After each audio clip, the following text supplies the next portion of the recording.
नमस्कार दोस्तों। कास क्लासेस की हरियाणा जी के सीरीज में स्पेशल एचएसएससी सीईटी सीरीज में मैं चंद्रहास एक बार फिर से आप सभी का स्वागत करता हूं। आशा करता हूं कि मेरे सारे दोस्त ठीक होंगे, पूरा कास क्लासेस का परिवार अच्छा होगा और बहुत ही ज़बरदस्त तरीके से आने वाले एग्ज़ाम्स की तैयारी भी कर रहा होगा। बहुत ही ज़बरदस्त तरीके से अपने सारे साथी तैयारी कर रहे होंगे। प्यारे साथियों, आपकी उसी तैयारी को और बेहतरीन बनाने के लिए एक बार मैं आपके सामने फिर भाई साहब हरियाणा जीके की बहुत ही शानदार जबरदस्त वीडियो लेके आया हूं। आप मेरे साथ में वीडियो पर अंत तक बने रहना, क्योंकि ये वीडियो भाई साहब बहुत ही जबरदस्त है। तो आज हम इस वीडियो के अंदर ऐसा क्या पढ़ेंगे जहां से क्वेश्चन एग्जाम में पूछे जाते हैं, जहां से प्रश्न एग्जाम में आते ही आते हैं और 100% एग्जाम में क्वेश्चन आते हैं। यहां से आज हम जो वीडियो के बारे में जिक्र करेंगे, तो आज दोस्तों हम हरियाणा का इस वीडियो में जियोग्राफिकल स्ट्रक्चर के बारे में जानेंगे। आज हरियाणा की जो भौगोलिक संरचना है ना, आज इस वीडियो के अंदर दोस्तों हम हरियाणा की जो भौगोलिक संरचना है इसके बारे में पढ़ेंगे। हरियाणा का जो जियोग्राफिकल स्ट्रक्चर है ना, भौगोलिक संरचना जियोग्राफिकल स्ट्रक्चर है, उसके बारे में हम जानेंगे और एक एक पॉइंट को बड़ी बारीकी से क्लियर करेंगे। आप मेरे साथ में दोस्तों वीडियो पर अंत तक बने रहना।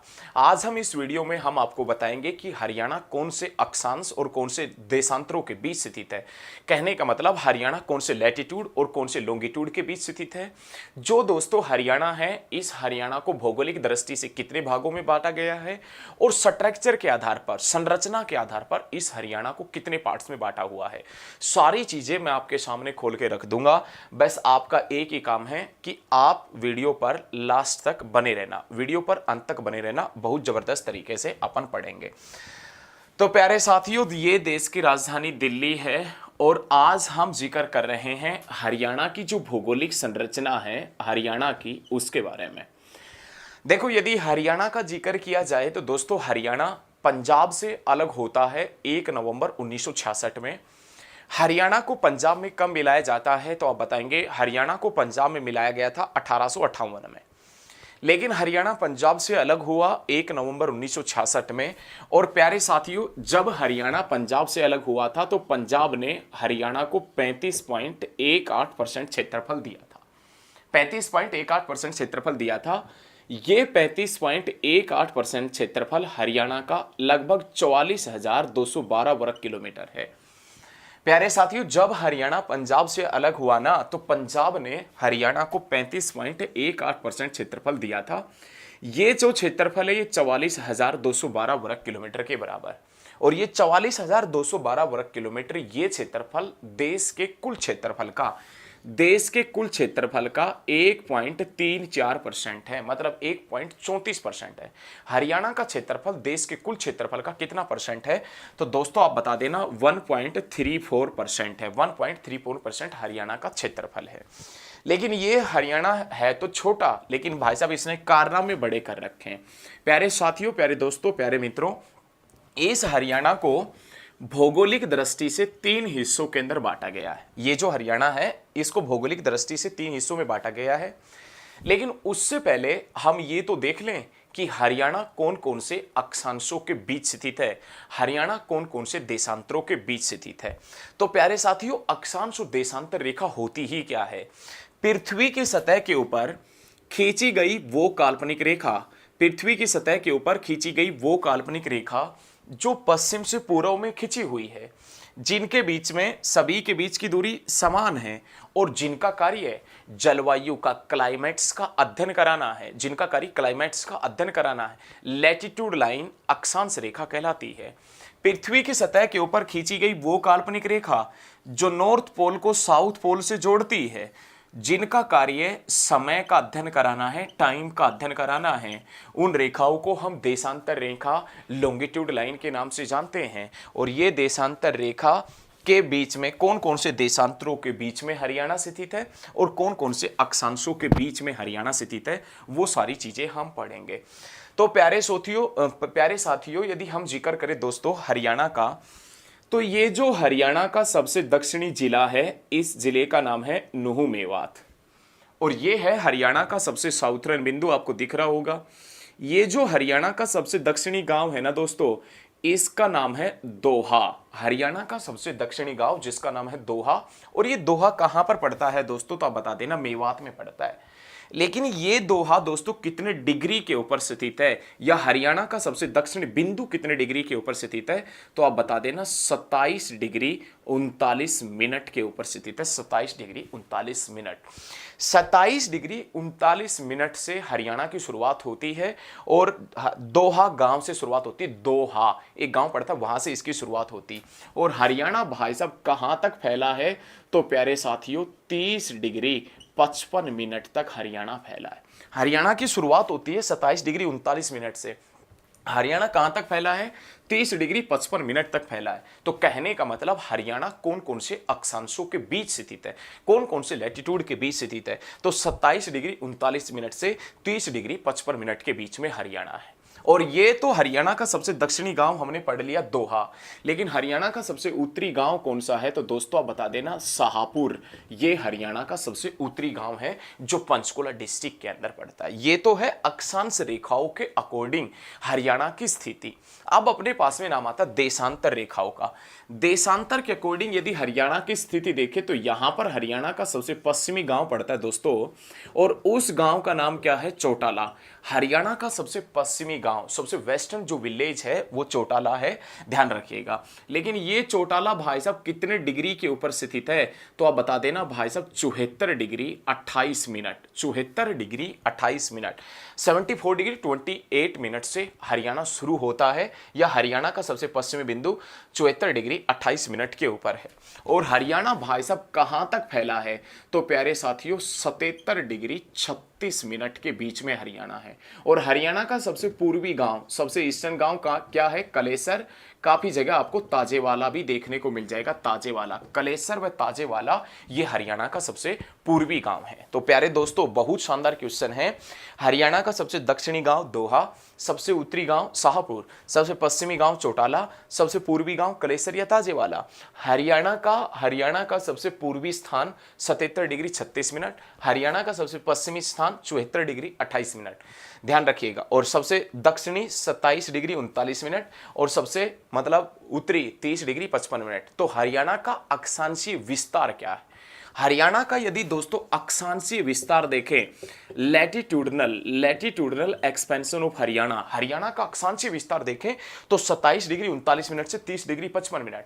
हरियाणा का देशांतरीय विस्तार देखें, देशांतर रेखाओं के अकॉर्डिंग, देशांतरीय विस्तार मतलब लॉन्गिट्यूडनल एक्सपेंशन ऑफ हरियाणा, तो 74 डिग्री 28 मिनट से 77 डिग्री 36 मिनट के बीच में हरियाणा स्थित है। ये ध्यान रखिए, ये हरियाणा की स्थिति है भारत के अंदर।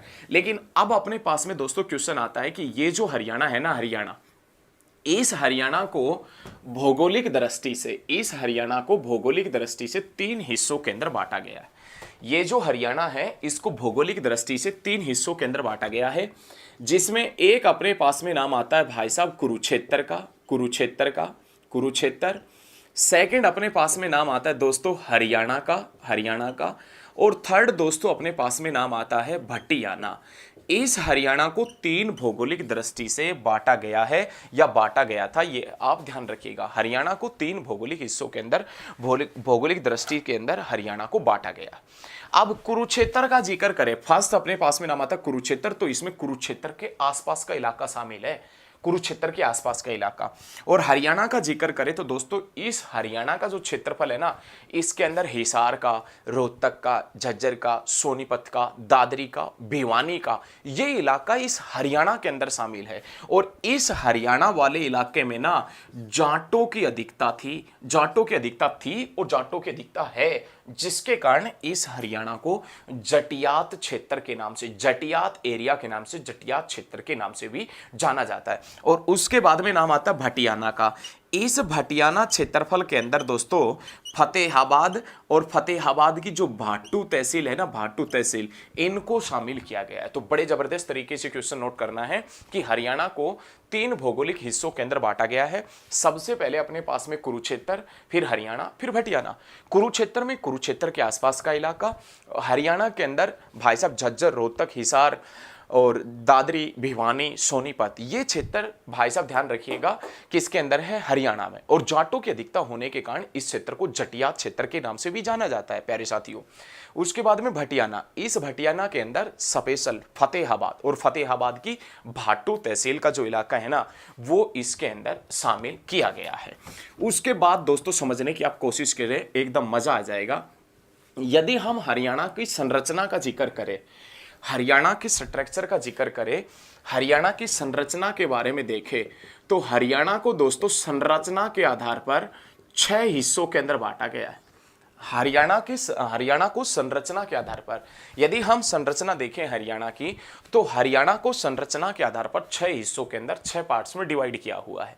सबसे पहले दोस्तों अपने पास में जो फर्स्ट नाम आता है ना, वो नाम आता है अपने पास में शिवालिक का। बहुत शानदार क्वेश्चन है, शिवालिक। फर्स्ट अपने पास में नाम आता है शिवालिक का मैदान या शिवालिक पर्वतमाला का जिक्र आता है। देखो क्वेश्चन आपने नोट करना है, संरचना के आधार पर हरियाणा को 6 हिस्सों के अंदर बांटा गया, स्ट्रक्चर के आधार पर 6 पार्ट में डिवाइड किया हुआ। फर्स्ट अपने पास में दोस्तों नाम आता है शिवालिक। भाई ये वाला इलाका है ना, ये वाला जो इलाका अपने पास में हरियाणा का जो उत्तर पूर्वी हिस्सा है, हरियाणा का जो उत्तर पूर्वी हिस्सा है दोस्तों, उस उत्तर पूर्वी हिस्से के अंदर अपने पास में लिखती है कौन सी पहाड़ियां, तो आप बता देना शिवालिक की पहाड़ियां। बहुत शानदार पढ़ रहे हो आप, बहुत जबरदस्त तरीके से पढ़ रहे हो। हरियाणा के उत्तर पूर्वी हिस्से के अंदर शिवालिक की पहाड़ियां फैली है, लेकिन उत्तर पूर्वी हिस्से के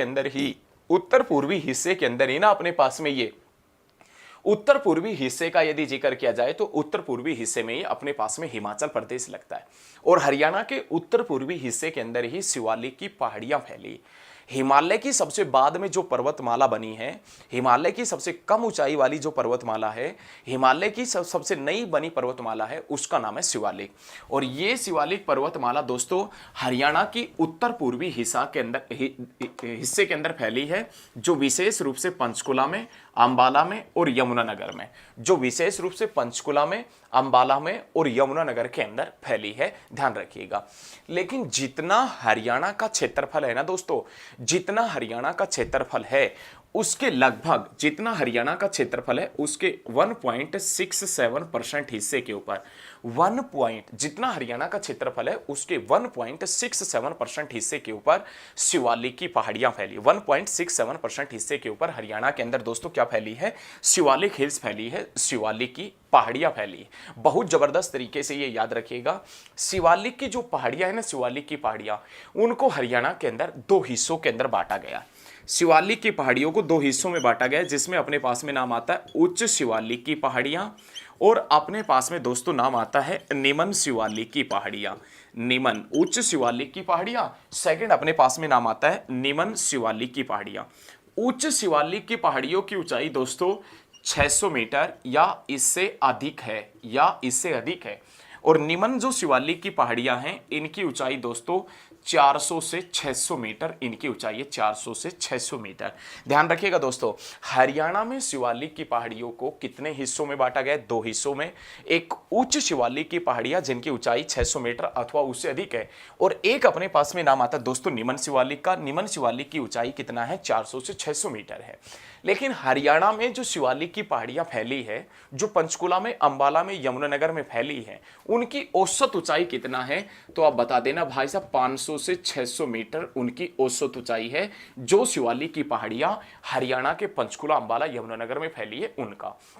हरियाणा का सर्वोच्च शिखर, हरियाणा का जो दोस्तों सर्वोच्च शिखर है ना, हरियाणा का जो हाईएस्ट पीक है, सर्वोच्च शिखर है, तो हरियाणा का जो सर्वोच्च शिखर है उसका नाम क्या है, तो दोस्तों आप बता देना मोरनी हिल्स। मोरनी हिल्स पहाड़ियों के ऊपर पड़ता है, और उसका नाम क्या है, तो आप बता देना करो है, करो। ये हरियाणा का सर्वोच्च शिखर है जिसकी ऊंचाई 1514 मीटर है। ध्यान रखें, हरियाणा का सर्वोच्च शिखर जिसका नाम करो है, जिसकी ऊंचाई 1514 मीटर है, जो मोरनी की पहाड़ियों के ऊपर स्थित है। और ये मोरनी की पहाड़ियां पंचकुला डिस्ट्रिक्ट के अंदर जो शिवालिक की पहाड़ियां स्थित है ना, उन्हीं के ऊपर मोरनी की पहाड़ियां स्थित है। तो प्यारे साथियों, बड़े जबरदस्त तरीके से ध्यान रखना, हरियाणा में शिवालिक की पहाड़ियों की औसत ऊंचाई 500 से 600 मीटर है। हरियाणा का सर्वोच्च शिखर मोरनी हिल्स के ऊपर पड़ता है, जिसका नाम क्या है, तो जिसका नाम क्या है, तो करहो बता देना, करहो जिसका नाम है, और जिसकी ऊंचाई कितना है, तो 1514 मीटर जिसकी ऊंचाई है। ये तो अपने पास में भौगोलिक संरचना का फर्स्ट पार्ट था, जिसका नाम था अपने पास में शिवालिक, जिसका अपने पास में नाम क्या था, शिवालिक। लेकिन सेकंड दोस्तों अपने पास में यहां पर ही एक मैदान फैला है, यहां पर अपने पास में एक मैदान फैला है, इस प्रकार से थोड़ा सा ऊपर मान लो, इस प्रकार से एक मैदान फैला है, ये वाला जो मैदान है ना, ये वाला, यहां पर अपने पास में एक मैदान फैला है, ये वाला जो मैदान है, इस मैदान का जिक्र कर रहे हैं, इस मैदान का जिक्र करेंगे। तो सेकंड दोस्तों अपने पास में जो नाम आता है ना, उसमें नाम आता है गिरिपादीय मैदान। गिरिपादीय मैदान बहुत जबरदस्त भाई साहब। भौगोलिक संरचना के आधार पर हरियाणा को 6 हिस्सों के अंदर 6 पार्ट में डिवाइड किया हुआ है, और अब अपने पास में सेकंड पार्ट का नाम आता है गिरिपादीय मैदान का। तो गिरिपादीय मैदान का जिक्र करें तो दोस्तों गिरिपादीय मैदान ना शिवालिक पर्वतमाला के साथ में सारे पॉइंट नोट करते चलिएगा आप। गिरिपादीय मैदान शिवालिक पर्वतमाला के दक्षिण में फैला है। शिवालिक पर्वतमाला के दक्षिण में गिरिपादीय मैदान फैला है, लगभग 25 किलोमीटर चौड़ी पट्टी के रूप में। गिरिपादीय मैदान शिवालिक पर्वतमाला के दक्षिण में फैला है दोस्तों, 25 किलोमीटर की चौड़ाई में गिरिपादीय मैदान फैला है। ये गिरिपादीय मैदान भी पंचकुला में है दोस्तों, अंबाला में है और यमुनानगर में। गिरिपादीय जो मैदान है ये भी पंचकुला में है, अंबाला में है और यमुनानगर में है। गिरिपादीय जो मैदान है ना दोस्तों, गिरिपादीय मैदान, इसकी ऊंचाई 300 से 375 मीटर इसकी ऊंचाई है हरियाणा के अंदर। इसकी ऊंचाई कितना है तो दोस्तों आप बताएंगे, 300 से 375 मीटर इसके हरियाणा के अंदर ऊंचाई है। बहुत जबरदस्त आप पढ़ रहे हो, 300 से 375 मीटर इस गिरिपादीय मैदान की ऊंचाई है। लेकिन ये जो गिरिपादीय मैदान है ना दोस्तों, इस गिरिपादीय मैदान को स्थानीय भाषा में, जो रूरल लैंग्वेज है, स्थानीय भाषा है, उस स्थानीय भाषा में इस गिरिपादीय मैदान को किस नाम से जानते हैं, घर अथवा कंधी के नाम से जानते, घर अथवा कंधी के नाम से, ध्यान रखिएगा, घर अथवा कंधी के नाम से इसे जानते हैं। गिरिपादीय मैदान को स्थानीय भाषा में घर अथवा कंधी के नाम से जाना जाता है। उसके बाद में ये जो गिरिपादीय मैदान है, जो पहाड़ी इलाकों से जो नदियां निकल के आती है, और वो नदियां जो गिरिपादीय मैदान में बहती है, और वो नदियां जब गिरिपादीय मैदान में बहती है तो ऊंचे ऊंचे छोटे छोटे या बड़े बड़े गड्ढे कर देती है। उन गड्ढों को, गिरिपादीय मैदान के जो गड्ढे हैं ना, गड्ढे, उनको स्थानीय भाषा में किस नाम से जाना जाता है तो आप बता देना भाई साहब, चौ के नाम से जाना जाता है, चौ के नाम से। पॉइंट क्लियर हो जाने चाहिए दोस्तों। गिरिपादीय मैदान ध्यान रखना शिवालिक के दक्षिण में फैला है, 25 किलोमीटर चौड़ी पट्टी के रूप में फैला है, जो पंचकुला, अंबाला, यमुनानगर में फैला है, जो स्थानीय भाषा में घर अथवा कंधी के नाम से जाना जाता है, जिसकी ऊंचाई 300 से 375 मीटर है। गिरिपादीय मैदान की प्रमुख नदी पूछे तो घग्गर और मारकंडा।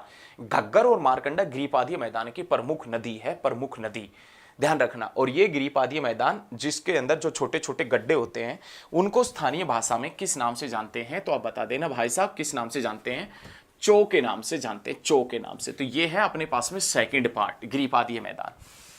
उसके बाद में दोस्तों अपने पास में नाम आता है थर्ड पार्ट का, और थर्ड पार्ट दोस्तों अपने पास में नाम आता है जलोढ़ मैदान। जलोढ़ मैदान, जलोढ़ मैदान हरियाणा के सर्वाधिक क्षेत्रफल में जो मैदान विस्तृत है ना, हरियाणा के सर्वाधिक क्षेत्रफल में जो मैदान विस्तृत है, वही मैदान अपने पास में भाई साहब किस नाम से जाना जाता है तो दोस्तों आप बता देना, जलोढ़ मैदान। ये वाला जो इलाका है ना, ये वाला इलाका भाई साहब किस नाम से जाना जाता है तो जलोढ़ मैदान के नाम से। हरियाणा के सर्वाधिक क्षेत्रफल के अंदर जो मैदान फैला है, वही मैदान दोस्तों अपने पास में किस नाम से जाना जाता है, ये वाला जो इलाका है ना, ये वाला इलाका, ये किस नाम से जाना जाता है। सर्वाधिक क्षेत्रफल के अंदर जो मैदान फैला है ना दोस्तों, सर्वाधिक क्षेत्रफल के अंदर वो कौन सा मैदान फैला है तो जलोढ़ मैदान। ऊपर यदि जिक्र करें तो शिवालिक से इसकी शुरुआत होती है, और ये भाई साहब दक्षिण में अरावली पर्वतमाला तक फैला है। दक्षिण में अरावली पर्वतमाला, दक्षिण में अरावली पर्वतमाला तक का जो ये मैदान है ना, ये सारा का सारा मैदान जलोढ़ मैदान के नाम से जाना जाता है। हरियाणा के अंदर जो जलोढ़ का मैदान है, जो सर्वाधिक क्षेत्रफल में विस्तृत है, इस जलोढ़ मैदान की ऊंचाई का जिक्र करें ना तो 220 से लेके 280 मीटर इस जलोढ़ मैदान की ऊंचाई है दोस्तों। 220 से लेके 280 मीटर इस जलोढ़ मैदान की ऊंचाई है। ये जो जलोढ़ मैदान है, इस जलोढ़ मैदान को हरियाणा में किस नाम से भी जानते हैं? तो आप दोस्तों बता देना, बांगर के नाम से भी जानते हैं, बांगर के नाम से। नवीन जलोढ़ का मैदान खादर के नाम से जाना जाता है, और पुराना जलोढ़ का मैदान जो नदी क्षेत्रों से दूर होता है, नदियों से दूर होता है, उसको अपन किस नाम से जानते हैं? तो आप बताएंगे दोस्तों, बांगर के नाम से जानते हैं। तो ध्यान रखना, हरियाणा के अंदर जो तीसरा पार्ट आता है उसमें नाम आता है जलोढ़ मैदान, जो हरियाणा के सर्वाधिक क्षेत्रफल के अंदर फैला है, जो हरियाणा में सर्वाधिक क्षेत्रफल के अंदर फैला है। ध्यान रखिएगा, जिसे बांगर के नाम से भी जानते हैं, ये भी ध्यान रखिएगा, जो ऊपर शिवालिक से लेके नीचे अरावली पर्वतमाला तक और राजस्थान के शुष्क क्षेत्र तक फैला है। उसके बाद में दोस्तों अपने पास में फोर्थ जो नाम आता है ना, फोर्थ है, उसमें नाम आता है दोस्तों बाढ़ का मैदान। बहुत जबरदस्त भाई साहब, बाढ़ का मैदान। बाढ़ का मैदान का जिक्र करें तो ये बाढ़ का मैदान इस क्षेत्र में मिलता है। यहां से अपने पास में दोस्तों ये हरियाणा की जो ईस्टर्न बाउंड्री लाइन है ना, पूर्वी सीमा रेखा है, इस पूर्वी सीमा रेखा पर एक नदी बहती है जिसका नाम है यमुना नदी। और यमुना नदी जिस क्षेत्र से बहती है ना, उसी क्षेत्र के अंदर ये जो मैदान होता है, ये मैदान बाढ़ का मैदान है, यमुना नदी का क्षेत्र। हरियाणा के अंदर मुख्य रूप से यदि जिक्र करें तो एक तो यमुना नदी पूर्वी क्षेत्र के अंदर बाढ़ का मैदान बनाती है, और एक ऊपर से अपने पास में यहां से एक नदी बहती है जिसका नाम क्या है? घग्गर नदी। तो ये वाला जो इलाका है ना, ये वाला इलाका भी अपने पास में हरियाणा के अंदर बाढ़ का मैदान है। ये वाला जो इलाका है ना, ये भी बाढ़ का मैदान। ऊपर बाढ़ का मैदान बनाती है अपने पास में दोस्तों घग्गर नदी, और यहां पर बनाती है हरियाणा के पूर्वी सीमा के ऊपर जो बाढ़ का मैदान बनाती है यमुना नदी। और यमुना नदी बाढ़ का मैदान कहां कहां बनाती है रे? तो आप बता देना, यमुनानगर में, यमुनानगर, करनाल, पानीपत, सोनीपत, फरीदाबाद, पलवल में बाढ़ का मैदान बनाती है। घग्गर नदी कहां पर बनाती है? अंबाला में, कैथल में, फतेहाबाद में, सिरसा में घग्गर नदी बाढ़ का मैदान बनाती है। लेकिन प्यारे साथियों, प्यारे दोस्तों, घग्गर नदी जो बाढ़ का मैदान बनाती है ना, घग्गर नदी जो बाढ़ का मैदान बनाती है, उसे किस नाम से जाना जाता है? नैली के नाम से। घग्गर नदी द्वारा निर्मित बाढ़ का मैदान नैली के नाम से जाना जाता है। लेकिन हरियाणा में घग्गर नदी के अलावा एक और नदी है जो बाढ़ का मैदान बनाती है, यमुना के भी अलावा। वो छोटी नदी है जिसका नाम है मारकंडा नदी, जिसका नाम क्या है? मारकंडा। और मारकंडा नदी द्वारा निर्मित बाढ़ का मैदान किस नाम से जाना जाता है दोस्तों? बैठ के नाम से। मारकंडा नदी जो बाढ़ का मैदान बनाती है वो बैठ के नाम से, और घग्गर नदी जो बाढ़ का मैदान बनाती है वो नैली के नाम से। बड़े जो बाढ़ के मैदान बनाने वाली नदियां हैं उसमें अपने पास में यमुना और घग्गर का ही जिक्र आता है। और ये एक हरियाणा के पूर्वी छोर के ऊपर, एक हरियाणा के उत्तर जो पश्चिम छोर है, या पश्चिमी जो है पंजाब की तरफ वाला इलाका है, उस छोर के ऊपर बाढ़ का मैदान बनाती है। उसके बाद में दोस्तों अपने पास में नाम आता है शुष्क व पश्चिमी क्षेत्र। शुष्क व पश्चिमी क्षेत्र, शुष्क व पश्चिमी क्षेत्र का जिक्र करें या हरियाणा के शुष्क भाग का जिक्र करें तो ये सिरसा में, हिसार में, भिवानी में, दादरी में, महेंद्रगढ़ में, रेवाड़ी में और मेवात के इस इलाके के अंदर फैला है भाई साहब। ध्यान रखिएगा, शुष्क, हरियाणा के शुष्क भाग का जिक्र किया जाए तो सिरसा, हिसार, भिवानी, दादरी, महेंद्रगढ़, रेवाड़ी और मेवात के क्षेत्र में कुछ गुरुग्राम का हिस्सा भी इसके अंदर शामिल है। ये ध्यान रखिएगा शुष्क हिस्से के अंदर। लेकिन शुष्क हिस्से का यदि हम जिक्र करें ना तो भाई शुष्क हिस्से की एक विशेषता है, कहां कहां पर फैला है ये मैं बता चुका हूं। लेकिन शुष्क हिस्से के अंदर ये अपने पास में यहां पर स्टेट पड़ता है राजस्थान, और राजस्थान के जब थार के मरुस्थल से, राजस्थान के जब थार के मरुस्थल से हवाएं आती है ना दोस्तों, हवाएं आती है, वो अपने साथ में बहुत ज्यादा रेत लेकर आती है। और जब रेत लेकर आती है तो इस क्षेत्र के अंदर वो अपना रेत जमा कर देती है, और जब रेत जमा कर देते ना तो रेत के ऊंचे ऊंचे टीले बन जाते हैं, ऊंचे ऊंचे टीले बन जाते हैं। और जब दोस्तों बारिश होती है ना, जब दोस्तों बारिश होती है तो उन टीलों के बीच में पानी भर जाता है, और उन्हीं टीलों को के बीच में जो पानी भरता है उसको स्थानीय भाषा में किस नाम से जानते हैं? ठूठ या बावड़ी के नाम से जानते हैं। वो जो छोटी छोटी स्थानीय झीलें बनती है, देखो सुनिएगा, शुष्क जो हरियाणा का शुष्क पश्चिमी हिस्सा है जिसके अंदर राजस्थान के थार के मरुस्थल से हवाएं आती है, वो हवाएं अपने साथ में रेत लेकर आती है। और जब रेत इस क्षेत्र के अंदर जमा हो जाता है, ऊंचे ऊंचे टीले बन जाते हैं, जब बारिश होती है तो वहां पर जो ऊंचे ऊंचे टीले थे पानी बहकर नीचे की तरफ आ जाता है, तो छोटी छोटी झीलें बन जाती है। उन छोटी छोटी झीलों को स्थानीय भाषा में किस नाम से जानते हैं? ठूठ या बावड़ी के नाम से जानते हैं। किस नाम से जानते हैं दोस्तों? ठूठ या बावड़ी के नाम से। ये तो है 5वां पार्ट, ठीक है। बाढ़ का मैदान हो गया, शुष्क हिस्सा हो गया। उसके बाद में अपने पास में 6 नंबर का या लास्ट जो संरचना है वो कौन सी है? उसमें नाम आता अरावली। अरावली का जिक्र करें तो दोस्तों अरावली फैली है महेंद्रगढ़ में, अरावली फैली है रेवाड़ी में, अरावली फैली है गुरुग्राम में, अरावली फैली है भाई साहब मेवात में। अरावली की पहाड़ियाँ फैली है महेंद्रगढ़ में, रेवाड़ी में, गुरुग्राम में और मेवात में। अरावली की जो छोटी छोटी पहाड़ियाँ हैं, अरावली की जो छोटी छोटी पहाड़ियाँ हैं वो तो दोस्तों कहाँ पर फैली है? तो आप बता देना मेवात में। और अरावली की जो बड़ी बड़ी पहाड़ियाँ हैं, बड़ी बड़ी पहाड़ियाँ, ये कहाँ पर फैली है? तो आप बता देना दोस्तों महेंद्रगढ़ में फैली है, बड़ी बड़ी पहाड़ियाँ महेंद्रगढ़ में, ध्यान रखना। लेकिन इस अरावली का जिक्र किया जाए तो हरियाणा के कुल क्षेत्रफल के 3.09% हिस्से के ऊपर, हरियाणा के कुल जो भौगोलिक क्षेत्रफल है 44,212, हरियाणा का जो ओवरऑल क्षेत्रफल है 44,212 वर्ग किलोमीटर, उसके लगभग 3.09% हिस्से के ऊपर, उसके लगभग 3.09% हिस्से के ऊपर जो पहाड़ियां फैली है ना दोस्तों, जो पहाड़ियां फैली है, उन्हीं पहाड़ियों को हम किस नाम से जानते हैं? अरावली के नाम से। जो 4 जिलों में फैली है विशेष रूप से, तो ध्यान रखना महेंद्रगढ़ में, रेवाड़ी में और ध्यान रखना गुरुग्राम में और मेवात में। सबसे ज्यादा अरावली की पहाड़ियां मेवात जिले में फैली। और दोस्तों अरावली का सर्वोच्च शिखर कौन सा है? ढोसी। अरावली का सर्वोच्च शिखर ढोसी है, जिसकी ऊंचाई कितना है? 652 मीटर जिसकी ऊंचाई है। जो दक्षिण हरियाणा का सर्वोच्च शिखर है, दक्षिण हरियाणा का सर्वोच्च शिखर, दक्षिण हरियाणा का सर्वोच्च शिखर अथवा हरियाणा में अरावली का सर्वोच्च शिखर, जिसका नाम क्या है? ढोसी। और ढोसी जिसका ऊंचाई कितना है? तो आप बताएंगे दोस्तों 652 मीटर ढोसी है। और ढोसी जिसकी ऊंचाई कितनी है? तो आप बता देना 652 मीटर। और अरावली हरियाणा का जो ओवरऑल क्षेत्रफल है वो 3.09% हिस्से के ऊपर अरावली की पहाड़ियां फैली है। तो प्यारे साथियों, आज की इस वीडियो में हम इतना ही पढ़ेंगे। मेरे द्वारा दी गई जानकारी आपको अच्छी लगी हो तो इस वीडियो को ज्यादा से ज्यादा स्टडी ग्रुप में शेयर करना, मेरे साथ में बने रहना। बहुत ही जबरदस्त तरीके से HSSC की तैयारी हम कर रहे हैं। आज के लिए दोस्तों इतना ही। जय हिंद, जय हरियाणा, धन्यवाद। मेरे साथ में जरूर बने रहना, वीडियो को शेयर जरूर करके जाना। धन्यवाद।